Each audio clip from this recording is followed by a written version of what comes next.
have in order to assess a patient for orthostatic hypotension.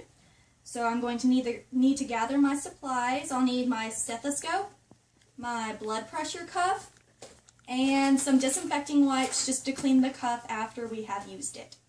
So I have everything I need. I'm going to go to the patient's door. Knock on the door. Come in. Hi, my name's Sarah. I'm going to close the door and pull the curtain to provide privacy.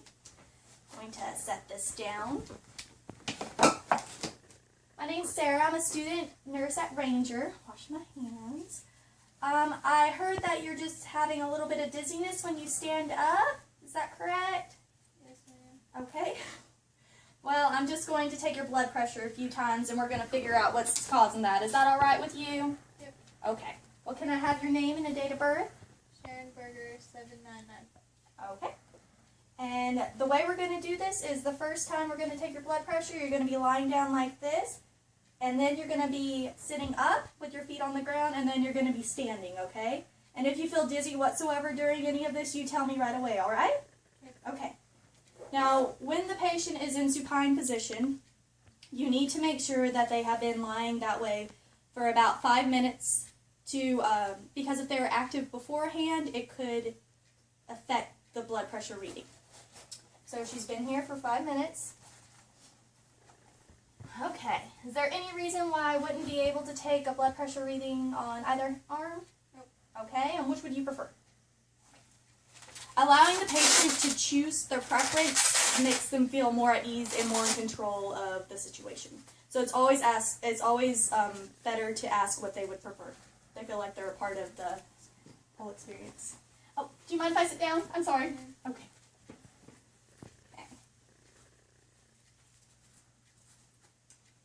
Now, normally in a hospital bed, they would be elevated to a height that wouldn't strain your back. So, just on the feet. So, before you actually do a reading, you're going to need to palpate the artery, the brachial artery, and you are going to find it, and then you are going to inflate the cuff until you no longer are able to feel the pulse. Alright, no longer able to feel it, so I'm going to deflate it, make sure that all the air's out. Now we are able to do a reading. And wherever the pulse stopped, you're going to add 30 to that. So it was at 120, so I'm going to inflate it to 150 now, and then we're going to listen. You need to make sure that the artery is above their heart. Doing this. Okay, it's at 150. Now I'm going to slowly deflate it. Now you're going to be listening. And the first sound is going to be your systolic sound. Okay. It goes on the top. And then you're going to be listening till you no longer hear a sound. And the last sound that you do hear is going to be recorded as your diastolic. Okay. That reading. I'm just going to let you rest. It's important to allow the patient to rest at least 1 minute in between the three blood pressure readings.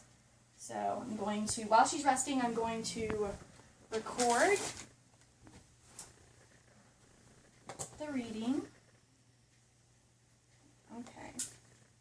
It's been about a minute, so I am going to assist them with sitting up. Now, do you feel comfortable sitting up in the bed? Yep. Okay, alright. Do you mind if I assist you just in case, because of the dizziness? Alright, so you go and I'll just guide you. How about that? Alright, there you go. Are your feet firmly on the ground? Yep. Okay, now we've already palpated, so we don't have to do that again. And it's just going to be the same concept, only she's sitting up now. Okay, now I'm going to stand a little bit, that way it's easier for you. Alright, just tell me if it's uncomfortable at all. And do you mind if I clip this on to you? Nope. I'm going to clip it on right here.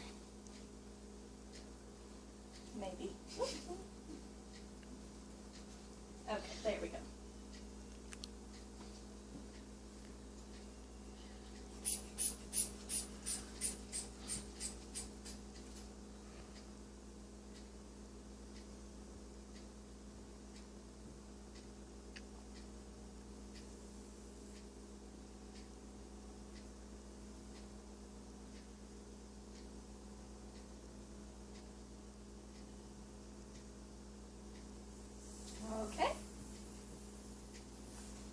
can keep the blood pressure cuff on. We're just going to let your arm have a little rest.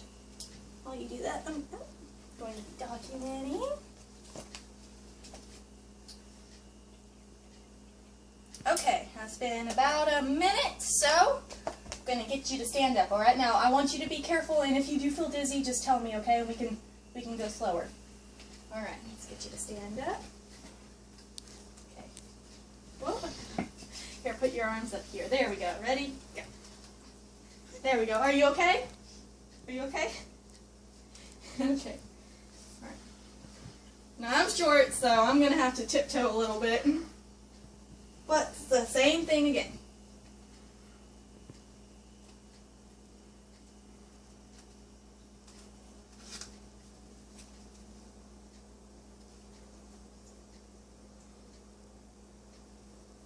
Make sure it's above. I'm just going to do that. All right, just rest it there. Don't flex your arm or anything. Are you okay resting it? Okay.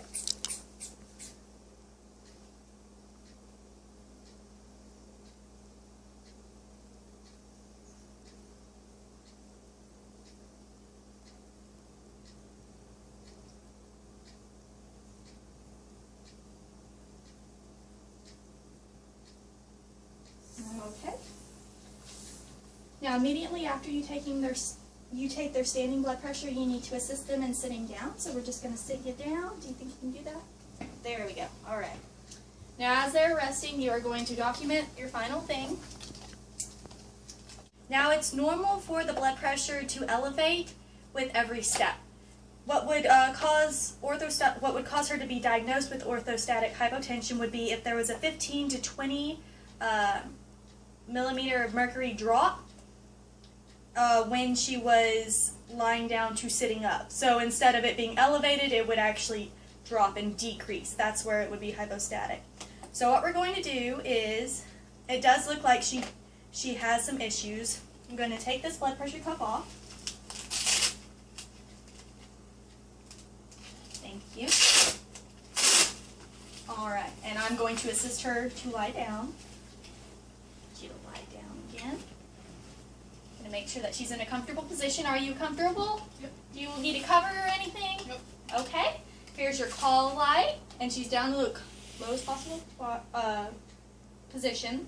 Call light's in reach. Everything is good, and I am going to then have my disinfecting wipes.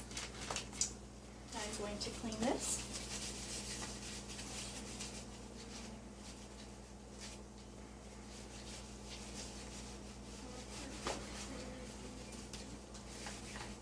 Okay.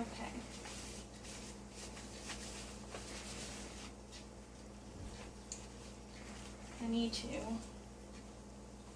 wash my hands as well. So I'm going to set this down. Okay, and it's important to inform the patient to whenever you try to get up from the bed, you need to have your call light, okay? So someone can help you, because you really don't want to fall and break your hip or something, okay? So will you use your call light if you need help going to the restroom or anything at all? Okay. And where you're going to document this is you're going to document it in the nurse's notes, and the care plan, just so everyone that's taking care of this patient is aware that she does need to be watched whenever she is changing her position. And I've washed my hands, and I am going to let myself out. Thank you very much, Miss Berger. It was a pleasure helping you. Can I get you anything else? Okay, you have a good day.